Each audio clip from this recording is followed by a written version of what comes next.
Welcome to the class on Total Quality Management. Today we would study Employee Satisfaction Survey in the organizations. Employee Satisfaction Survey is a powerful survey that human resource managers can use to understand the level of satisfaction of its employees. This survey provides management with a direction and know-how of how satisfied are its employees in the workplace and what are the probable measures they would need to take if the responses to the survey are not quite positive. The best way to gain insight into the health of your organization is through the Employee Satisfaction Survey.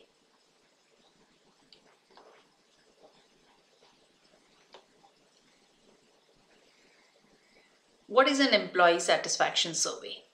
An employee survey is defined as a type of survey questionnaire to obtain opinions and reviews from the employees related to work. It may also define the mood and morale, a degree of engagement, and also monitor employee achievements. 50 to 75% of organizations are determined to use employee surveys and implement changes suggested by employees to keep them engaged regularly and ultimately succeed in it. The scientific way to measure satisfaction of employees is through employee satisfaction surveys. What does job satisfaction imply to your employees? There could be various factors. Is it the paycheck that they receive? Is it indicative of the workload that they have to take up? Is it the vibe and culture of the organization? The answer varies from person to person and from one organization to another.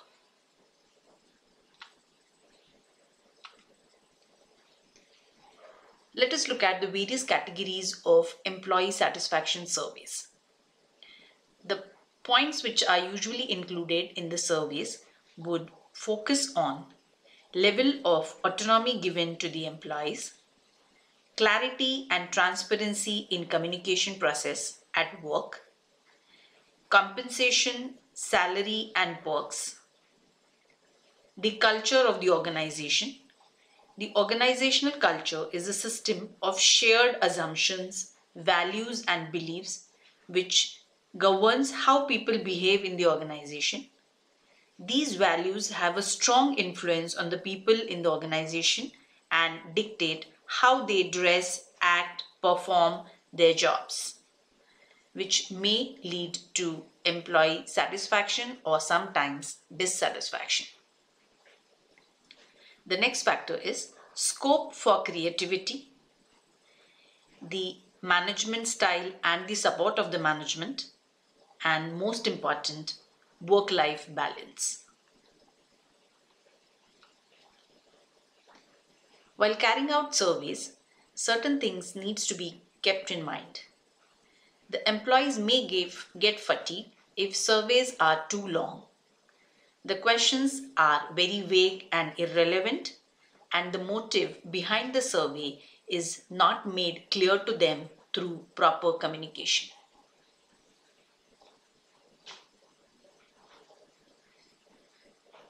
While carrying out the surveys, employee satisfaction surveys especially should be made anonymous. What makes an employee satisfied or dissatisfied at work are often personal factors. They would most likely not like to share it unless confidentiality is ensured to them.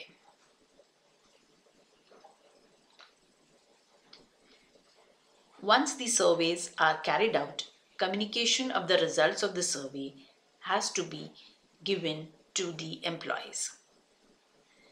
Make it a point to share a summary of the key results once the data are in. Communicate the successes after implementing employee-led ideas. It will reinstate the trust among the employees and they will stay engaged in future surveys.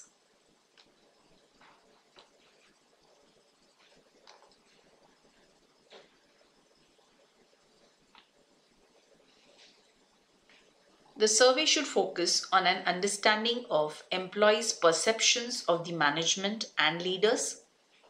It should identify prime reasons for employee turnover and understand the latest retention trends. It should become a medium to revisit company policies, benefits, and compensations. Let us look at designing of the employee survey or the questionnaire, or as we also call it as a feedback. The first point here is to identify what you want to cover in a survey. Even before you finalize the survey, it is important to think about what is the objective or the goal of deploying a survey. Identify what you want to cover in your employee survey and make sure the topic is clear and told to the employees. The next point is put questions that are necessary. When you are building a survey or designing a survey, to collect important insights, every question in the employee survey should be there for a reason. It is a good idea to first plan your survey by identifying the data outcomes that you need from it and then plan out what questions need to be put in the survey. It should be short and simple. Employees may get irritated and less likely to complete the survey, which is the main purpose, if a topic is not clear and tend to bounce back and forth. Therefore, it is good to make sure that a logical order is followed for the questions and to stick to a certain topic. No jargon should be used and the question should be very clear to the employees. If the survey is too lengthy, respondents might not be interested in filling out the entire survey and the survey results might get compromised. Hence, keep it short and simple. The types of questions that you ask in your survey are extremely important. They can be of two types, either open-ended questions or close-ended questions. This is always the tricky part, whether to ask open-ended questions or close-ended questions. The trick here is to balance out both the options. Try and include descriptive and objective questions to balance the survey. Again, question types should be carefully sorted as it defines the tone and importance of asking a question in the first place. The next point to be adhered to while designing the survey is analyze the responses and put a summary report. Once you have sent out the survey, collect all the responses and maintain a document or Excel sheet for the collected responses. This Excel sheet should have all the mentioned classifications of the survey so that you have all the data in place. You need to make sure you follow this step and categorize data into behavior, psychographics, demographics, etc. For any researcher, it's extremely important to have organized data so that analyzing, predicting, and writing reports becomes easy. Put a summary report together.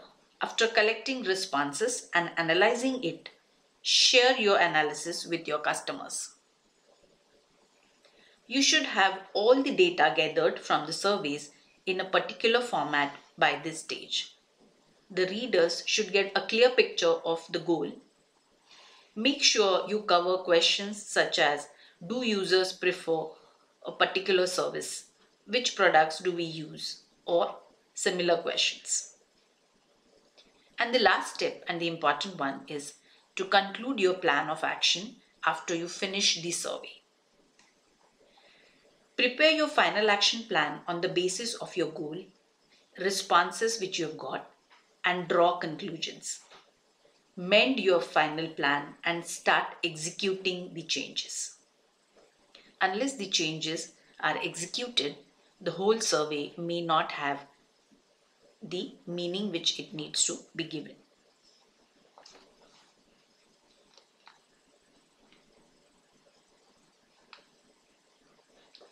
Let us look at the advantages of employee survey.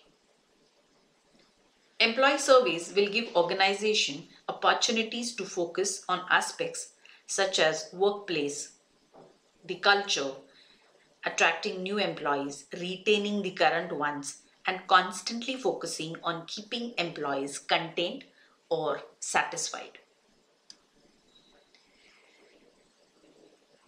The efforts can be made towards improving employee productivity through the use of surveys. An organization's management can make efforts to address the various concerns employees face every day and eventually improve the entire process of solving employee complaints efficiently. Streamline communication with employees so that they do not shy away from sharing their issues with an organization's management.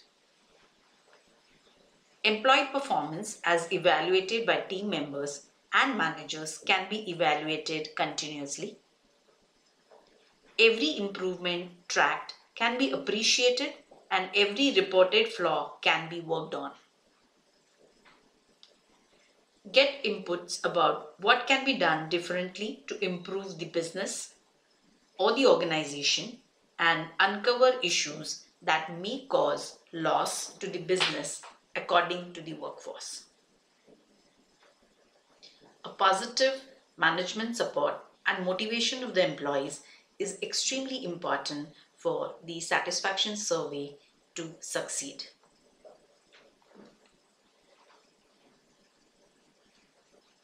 Hope you have understood the topic. Please attempt the quiz on employee satisfaction survey.